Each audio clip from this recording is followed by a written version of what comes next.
Então, meus amigos, minhas amigas, é com alegria que se renova sempre quando a nossa amiga Yasmin nos ajuda, largando seus múltiplos afazeres para trazer a sua palavra aqui. Então vamos envolvê-la nas nossas melhores vibrações para que ela se sinta em casa no Grupo Espírita Eurípides Barçanufo, onde ela trabalha sempre. Então é isso.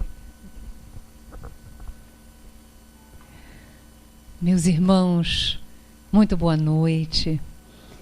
Que a paz de nosso Senhor Jesus Cristo continue a nos iluminar as mentes e os corações, para que tenhamos momentos de reflexão que ativem em nós as energias da alegria de viver, do bom ânimo, o desejo de conhecermos cada vez mais o Evangelho de Jesus e de colocá-lo na nossa vida, porque em realidade os ensinamentos do Senhor são a fonte inequívoca para a nossa ascensão espiritual.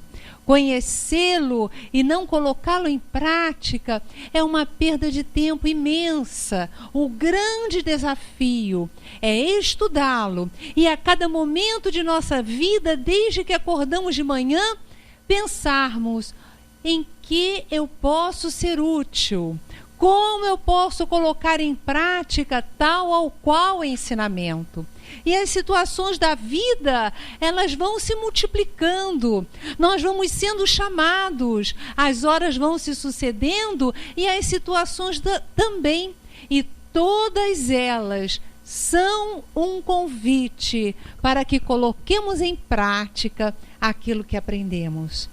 Ao colocar o bem em prática, explosões de energia ocorrem dentro de nós. Mecanismos de iluminação espiritual são acionados. Sequências genéticas de evolução são ativadas. E nós vamos, pelas nossas escolhas, pela nossa perseverança, pela nossa disciplina, vamos caminhando nesse processo de ascensão espiritual.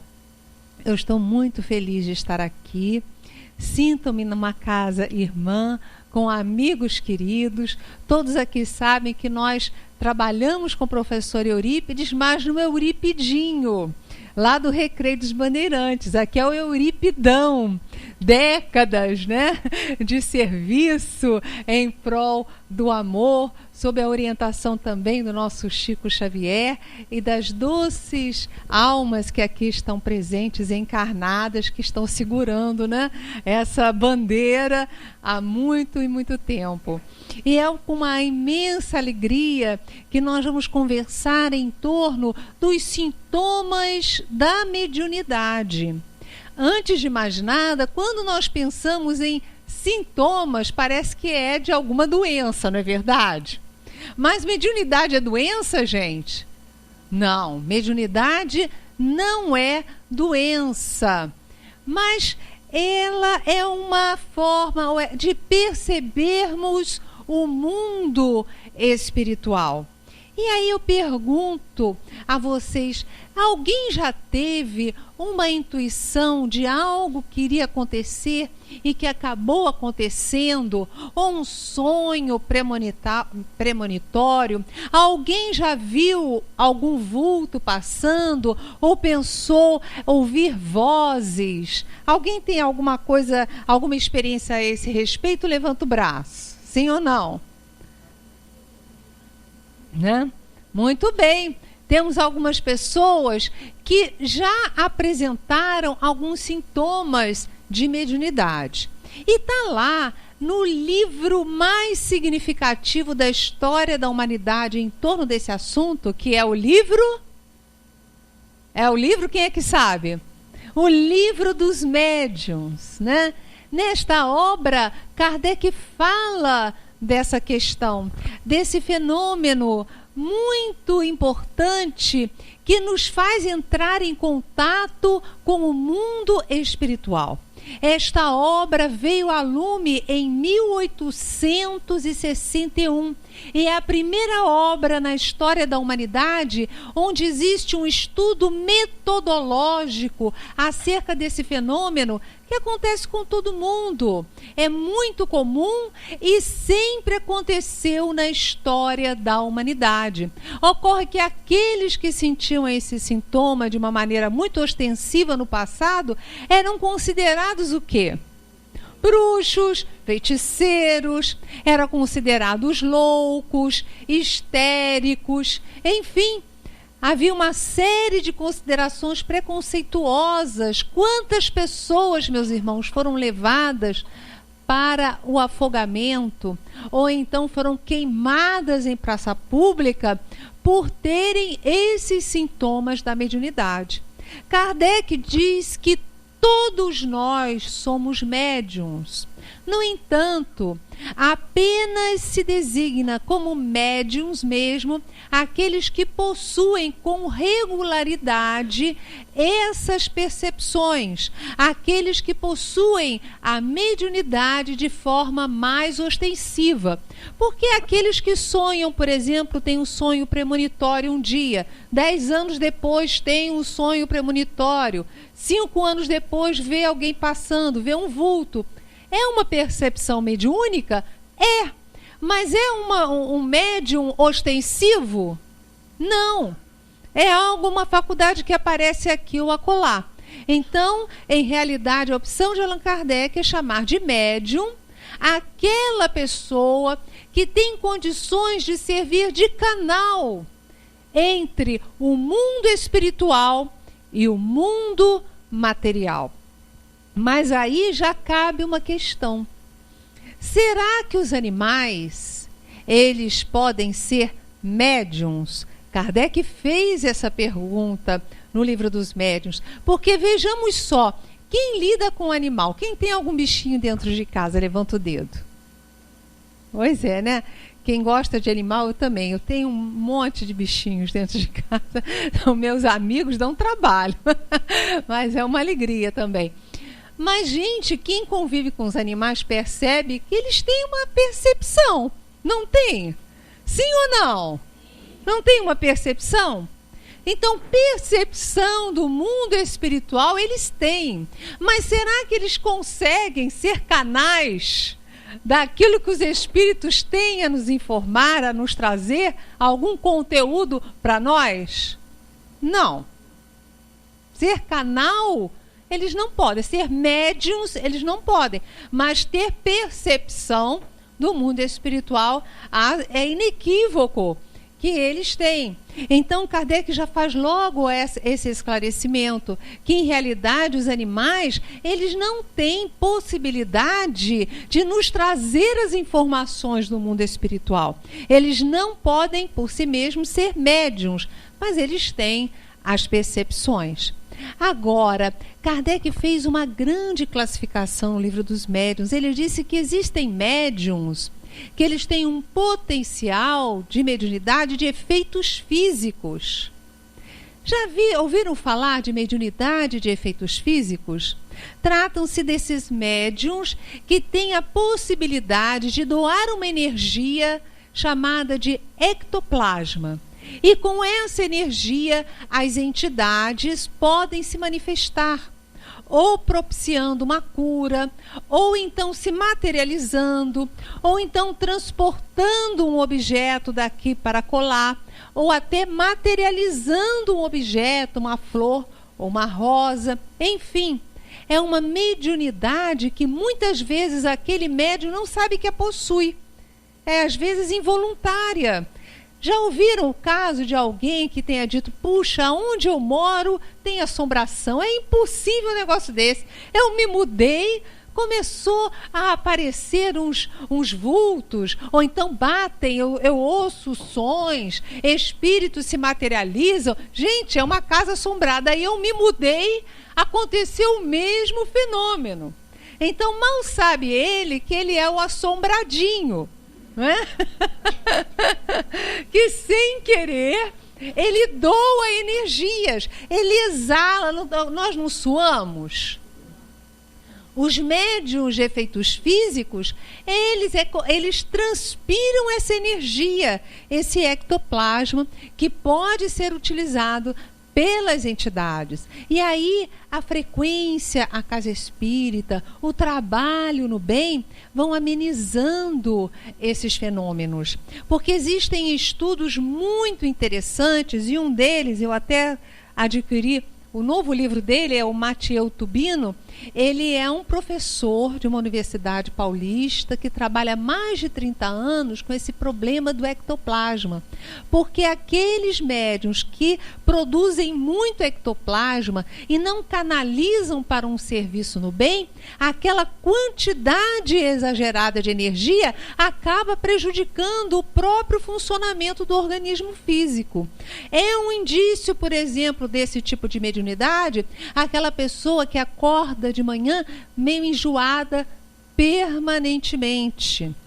É aquela pessoa que tem até dificuldade de escovar os dentes pela manhã. Aquela pessoa, por exemplo, que tem uma sudorese excessiva nas mãos e nos pés. Aí vocês podem dizer, mas Yasmin, sempre é assim? A pessoa que acorda de manhã enjoada é sempre um sintoma de mediunidade de efeitos físicos? Não, ela pode estar com problema de fígado. Não é verdade? Ela pode estar com problema de estômago. Então, nós, para fazermos uma avaliação, nós temos que observar bem, temos que dar tempo ao tempo, observando o comportamento da pessoa, o que ela se alimenta e descartar a possibilidade de ser um problema orgânico. Tem que ir ao médico, investigar. E se não for um problema orgânico, aí há indícios certíssimos desse tipo de mediunidade. Alguém já viu ou conhece alguém que acorda de manhã? Eu tenho uma das minhas filhas, ela de manhã ela sempre acorda com esse problema. Por quê? Porque vai dormir, produz muito ectoplasma, é uma energia densa. É uma energia vibracional, que é matéria, só que é uma matéria mais quintessenciada. E produzindo essa matéria no estômago, sobe pelo esôfago e fica aquele desconforto naquela área. Esse senhor aqui, que é um pesquisador, um professor, ele diz, inclusive, ele sugere, já que há mais de 30 anos que ele trabalha dando amparo, né, de forma voluntária numa casa espírita, há pessoas que sofrem de produção excessiva de ectoplasma, ele até sugere que não tomem leite à noite. Olha só, que pela experiência dele, ele observou que o leite, ele acaba produzindo muito muco e acaba liberando muito ectoplasma.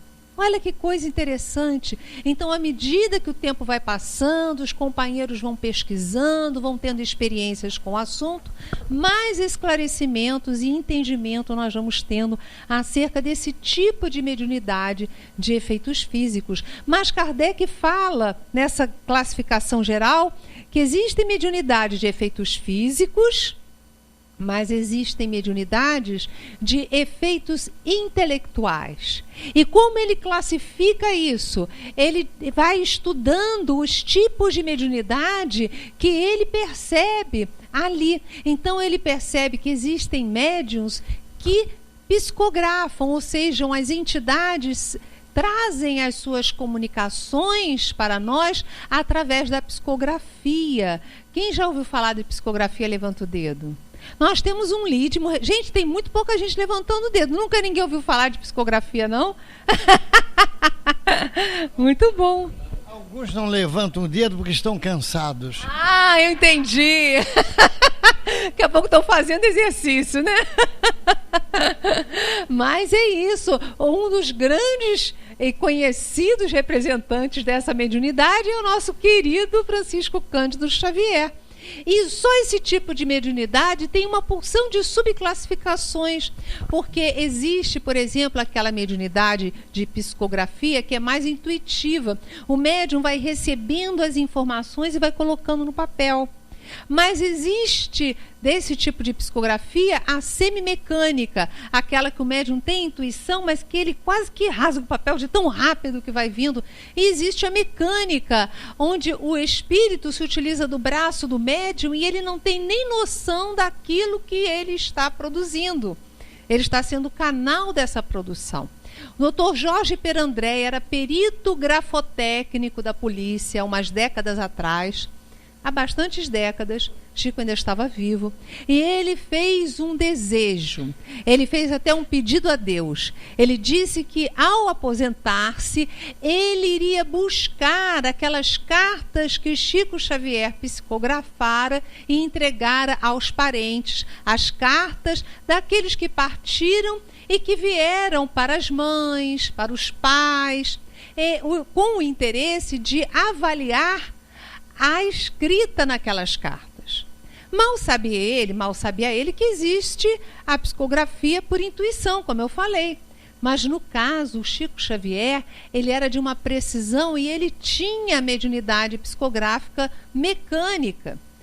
E esse Jorge, o Perandréia, aposentou-se e cumpriu o seu pedido. Ele queria provar que Chico Xavier era uma fraude, um embuste. Então ele disse, eu vou provar, vou na casa das famílias, vou mergulhar nisso, vou pegar a identidade dos falecidos, tudo aquilo que tiver a assinatura deles e vou provar que a assinatura que está lá na carta não é a mesma deles. Olha só. E ele fez isso. Ele foi à carta de uma série de famílias que haviam recebido as mensagens dos seus companheiros, dos seus filhos, né, dos seus parentes que estavam na verdadeira vida, tinham feito a passagem. E aí, depois de muitos meses de trabalho, o Dr. Perandréia, ele falou o seguinte, bem, eu imaginava que iria provar que o Chico Xavier era uma fraude e acabei provando que existe vida após a morte, porque eu comprovei que aquelas assinaturas através do Chico eram as assinaturas daqueles que estavam falecidos. Olha que interessante esse trabalho do Dr. Perandréia, que facilitou, comprovou, é uma das comprovações da vida após a morte, né? Graças à mediunidade psicográfica do Chico, que era também mecânica, né? Porque se fossem outros, poderia até ser mesmo a psicografia, mas tem médiuns que não conseguem fazer a grafia da entidade quando ela estava encarnada. Bem, então, além disso, existe toda uma classificação de estudos, percebendo-se que existem médiuns psicógrafos que eles são versejadores, ou seja, eles conseguem captar com muita facilidade os versos, as poesias. Assim como o nosso companheiro deve ter alguma mediunidade com relação a isso, porque ele grava as poesias e os versos de uma maneira que eu nunca vi na minha vida. Eu acho que isso é mediunidade, hein? Não é possível como ele grava poesias, né? Mas existem aqueles médiuns psicógrafos que têm uma facilidade muito grande de captar os romances. Inclusive, eles conseguem perceber os ambientes onde aconteceram as situações e eles conseguem descrever com precisão. Então, são instrumentos mais dóceis aos escritores do plano espiritual. Tem médiuns que conseguem captar com precisão músicas e trazê-las através da psicografia. Bem, mas existem também aqueles médiuns que são, por exemplo, pictopsicógrafos. Já ouviram falar disso?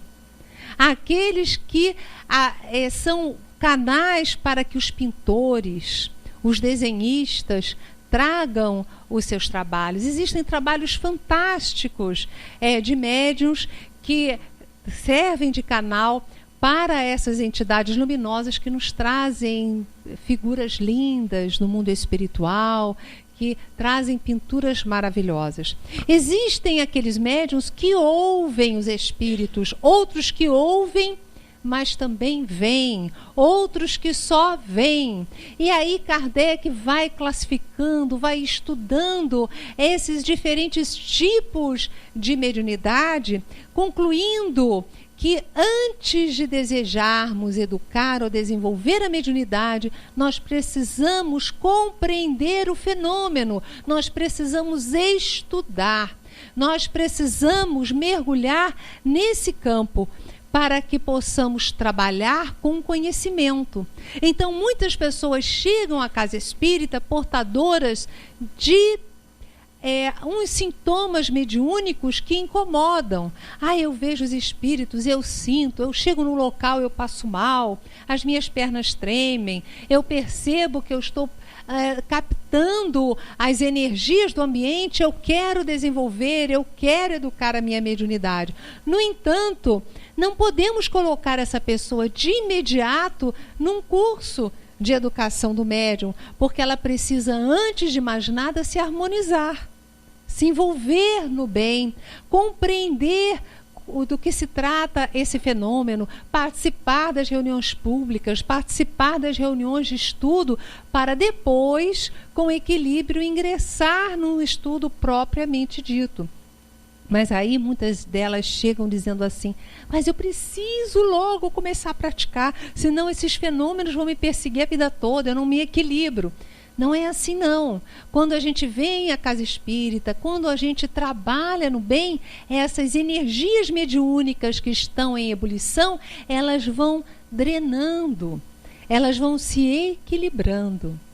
E aí eu pergunto, vocês já viram crianças apresentarem mediunidade? Quem já viu, levanta o dedo. Mais um exercício. Muitas crianças apresentam mediunidade, e Kardec faz esses estudos no Livro dos Médiuns. E os espíritos orientadores dizem que não é aconselhável a criança desenvolver a mediunidade, por mais que ela apresente essa potencialidade. Porque não é o momento. A criança, ela ainda não tem o desenvolvimento total das suas faculdades psíquicas. O próprio organismo ainda está crescendo, ainda precisa se desenvolver. Então, o que nós fazemos quando a criança apresenta um potencial mediúnico? Nós aplicamos o passe, ela vem para a reunião de educação, da evangelização da criança. Essas reuniões são fantásticas, porque vão equilibrando a criança, e aos poucos os sintomas vão se diluindo e não vão mais aparecendo. Os pais ou os responsáveis precisam orar com ela à noite. Precisamos fazer o evangelho no lar.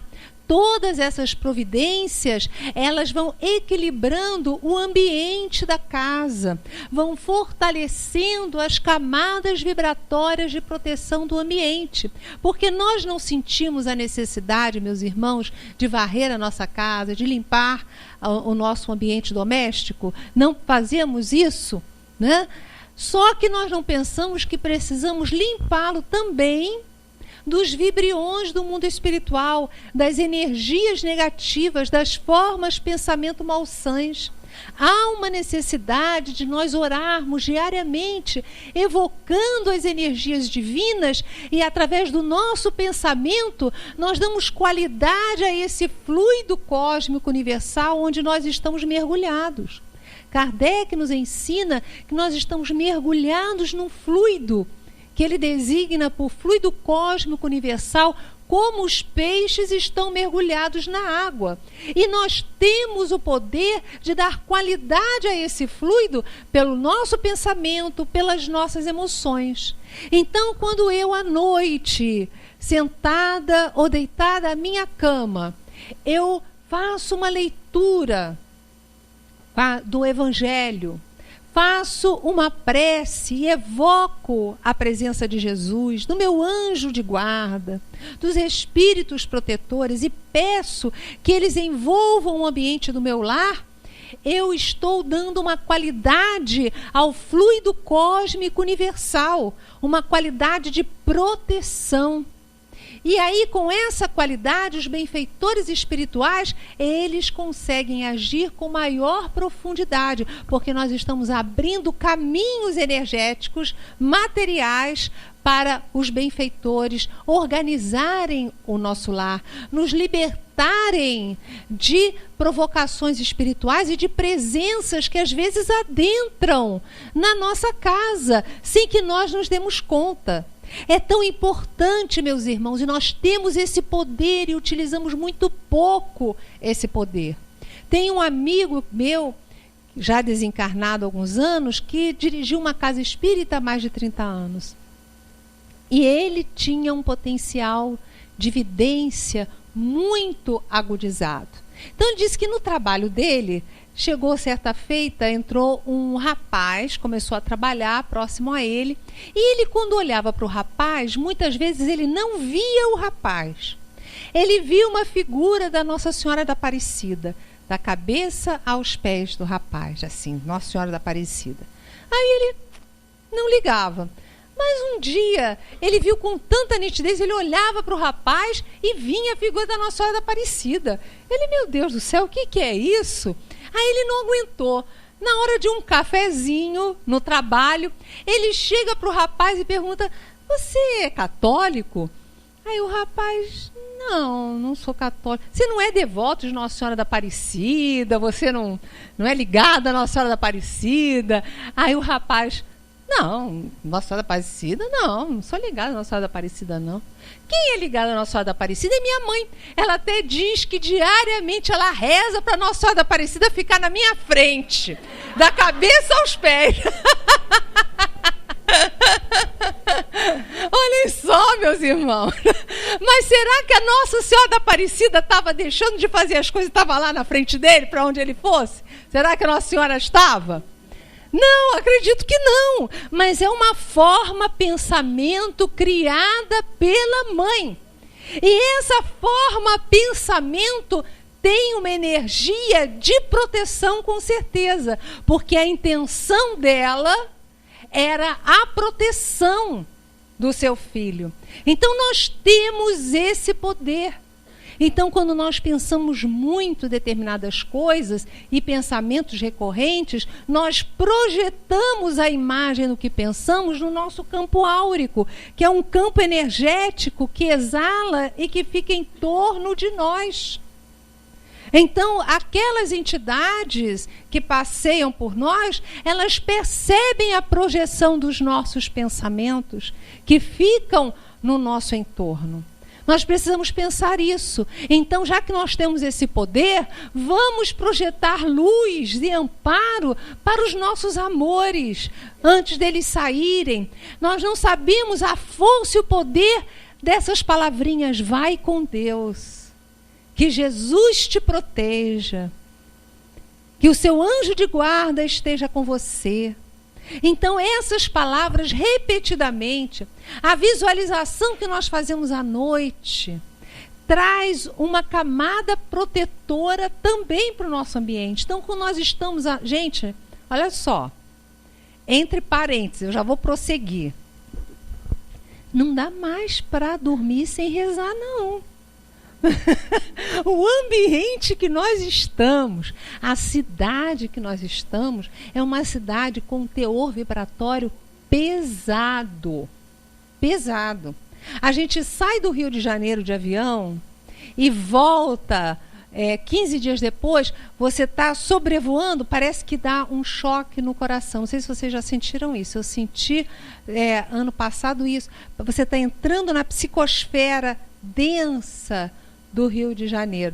Bem, se nós estamos aqui na cidade maravilhosa, é porque nós merecemos, né, meus irmãos? Tem uma razão de ser para nós estarmos nessa cidade abençoada, porque ela exige de nós que aqui moramos, que aqui residimos, uma atenção. Nós não vivemos atentos. Isso exige de nós uma atenção, mas nós não temos que ter apenas atenção no lado material. Nós precisamos perceber que nós estamos imersos em energia e que nós temos o poder, sim, de dar qualidade a essa energia. Qualidade curadora, qualidade de proteção, qualidade de energização. Então, isso está lá, capítulo 14 do livro Gênesis, está lá no capítulo do livro dos médiuns, que trata do laboratório do mundo invisível. O que eu estou dizendo, nós estudamos em Kardec. Então, nesse capítulo Laboratório do Mundo Invisível, os benfeitores espirituais relatam como existe a matéria do mundo espiritual. Como são criadas as coisas no mundo espiritual. eu tive uma experiência mediúnica com 16 anos, que foi assim um divisor de águas na minha vida, porque eu nasci numa casa, numa família, a minha avó era médium e trabalhava, estudava.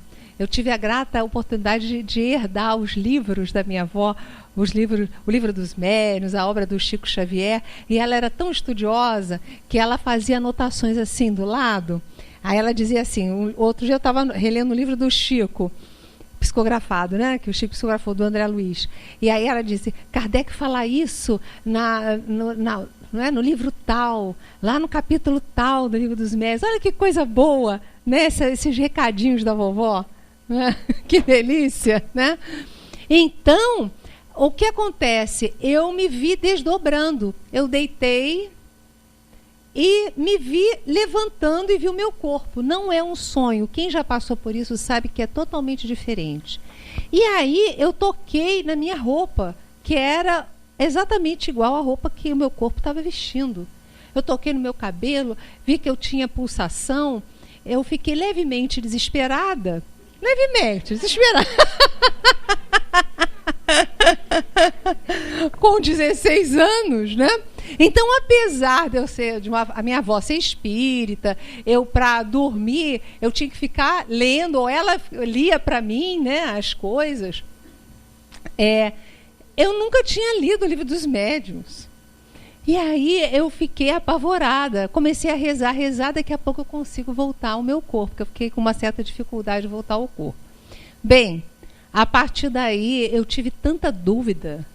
Que espécie de tecido era esse? Se eu tinha tocado aquele tecido, será que para cada roupa que é feita no plano físico tem uma contrapartida no mundo espiritual? Eu fiquei encafucada. Como é que é uma camisola igual aquela que eu estava, gente? Passei a mão, era o mesmo tecido. Eu não aguentei. Vocês nunca pensaram sobre isso, não? Mas não é uma coisa esquisita? Não é? É uma coisa esquisita. E depois eu fiquei pensando, e essa roupa que o pessoal aparece? Porque eu tinha evidência de uma maneira muito significativa. Agora não tenho, não. Agora, para eu ver, eu tenho que ficar quietinha, relaxada, né? Mas antigamente não, eu passava pelos lugares, ainda mais na adolescência, eu acho que é uma tal efervescência energética, né? Mas aí eu disse, mas realmente, onde vem esses objetos que eu vejo que eles estão usando? Né? Segurando apetrechos, coisas, às vezes nas reuniões mesmo, eu via. Uma vez, eu me lembro, pequena, eu entrei no salão da Casa Espírita e assim, eu vi duas bandeiras lindas, uma bandeira do Brasil e uma bandeira da casa. Aí eu achava que isso era fantasia. Aí eu me sentei, depois no final da reunião, uma médium vidente levantou-se e foi dar os quadros de vidência. Aí ela disse, né, olha, do lado esquerdo, uma linda bandeira do Brasil, não sei o quê, o lado direito, eu disse, ela era doida que nem eu. Mas eu fui percebendo as coisas. Mas, gente, da onde saiu esse material da bandeira? Eu nunca tinha pensado nisso. Kardec fez essas questões todas no livro dos médiuns. Vocês querem que eu diga de onde sai? Digo ou não digo? Eu acho que eu vou dizer só na próxima vez que o Gilberto me convidar. Digo ou não digo, Gilberto? Posso dizer? Vocês querem ou não? Sim ou não? Sim. Então tá bom, eu falo. Então Kardec explica, primeiro, que nós estamos imersos no fluido cósmico universal, que é a matéria elementar primitiva, moldável segundo o nosso pensamento. Então Kardec diz que os benfeitores orientam. São Luís ajuda muito os estudos nesse capítulo, Laboratório do Mundo Invisível. Vão lá, vocês vão amar. E aí ele diz que é o pensamento do espírito, né? O pensamento do espírito é muito criador, igual ao nosso, né? Então ele pensa, então como é a nível inconsciente também. Então, como eu deitei, eu, espírito e Yasmin, sei que a roupa era aquela, automaticamente a gente plasma aquela roupa. Então, não existe assim fábrica de tecidos no mundo espiritual para serem feitas roupas iguais às que nós estamos usando, né? E olha, eu depois encontrei, todo mundo conhece Joana d'Arc, que foi uma grande médium, né? Quem desejar aprofundar, Joana d'Arc Médium, do Leon Denis, é uma obra fantástica. Foi uma grande libertadora da França, né, pela mediunidade dela. E quando ela foi presa pelos ingleses, ela passou mais de 6 meses numa tortura que ela era todos os dias praticamente, ela era interrogada, né, pela Santa Inquisição, né? E aí o inquisidor dela uma vez perguntou: você diz que vê espíritos? E eles se apresentam como? Nus, vestidos. E olha a resposta de Joana d'Arc: e o senhor acha que Deus não tem com que vesti-los? Né? Uma beleza. Então é isso, é o pensamento que faz, e geralmente os espíritos bons se apresentam envoltos, né, em camisolões ou em tecidos muito belos, muito translúcidos, né? Bem, então, meus irmãos, nós estávamos falando desses estudos que Kardec faz no livro dos médiuns. E Kardec nos traz uma série de orientações falando que, em realidade, existem perseguições espirituais. E o médium, por ser mais sensível, ele sente com ainda mais vigor a tenacidade dessas perseguições. E ele classifica as perseguições espirituais, que ele chama de obsessões. E é muito interessante isso. Existem perseguições. Espíritos muitas vezes nos perseguem a nós que estamos encarnados, às vezes nem porque tenhamos feito algo de mal contra eles, não. Muitos dizem: eu não gosto de ver ninguém feliz. Eu não sou feliz e eu não gosto de ver ninguém feliz. Outros perseguem por questões do passado, porque querem vingança. Outros perseguem, por exemplo, porque não gostam de ver agremiações como essa fazendo bem.